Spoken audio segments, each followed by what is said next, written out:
חלק 2, ואנחנו ממש מתקדמים. אוי, זה קצת רחוק, אבל... אין לנו ברירה. רצינו ללכת לבריכה, קיימנו את זה. אין לנו ברירה. ובעלי הוא ישתה מהבקבוק שלי גם. כי, יודעת, לא הבאתי לו בקבוק. שכחתי מרוב הלחץ שאת רחוקה ממני ביום שישי. בערב אני נשארת איתה עד הלילה, כי אנחנו עושים קידוש ביחד. לא, עשינו ארוחת ערב. עשינו ארוחת ערב, ועכשיו יום שישי. ארוחת בוקר עשינו.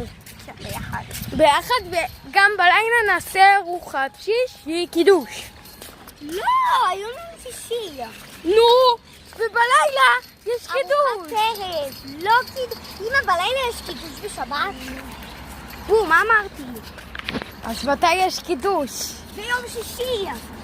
נכון, ביום שישי. יום שבת. היום נעשה ארוחת ערב? אמא. לא אמרת היום. עכשיו אדום. וואו, כבד. אנחנו עוברות במעבר קדימה, מתקדמים. עוד שנייה אנחנו מגיעים, למרות שאנחנו הכי מהירות בעולם. אמא. יאללה, נגיע. ויאללה. אבל איך הספורטן? רגע. אנחנו הולכים לספורטן בריכה, שלא יישפך, אמא, כל הדברים.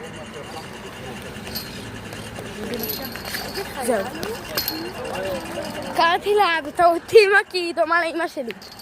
קראתי בטעות לאמא של אחי אמא כי היא דומה לאמא שלי. יאללה. היא לא קולטת, אני עוקבת אותה. יש פה מגבלים באמצע הרחוב עם קקה. אמא, אני לא קולטת אותך. פגשנו עוד חברה, אבל אם היא התקדמה, היא התקשרה אלינו, אמרה, אתם באים לספורטן? היא אמרה לי, כן, אני בספורטן, נכון? מושלם. אין לי כוח לעשות סרטון כל הזמן. כן, אבל אנחנו יכולים לבוא, כי אנחנו עושים לכם סרטון לטק-טוק. אני ליוטיוב, כי חסמו אותי. גם אם אני בת 16 גם. אין לי כוח. די. תשמעו, אני מאוד אוהבת. אתם לא מבינים. אתמול ראינו שכלב הוא טבע בתוך בריכה, התחלנו לבכות, וכלב הציל אותו. עוד כלב הציל אותה. כן.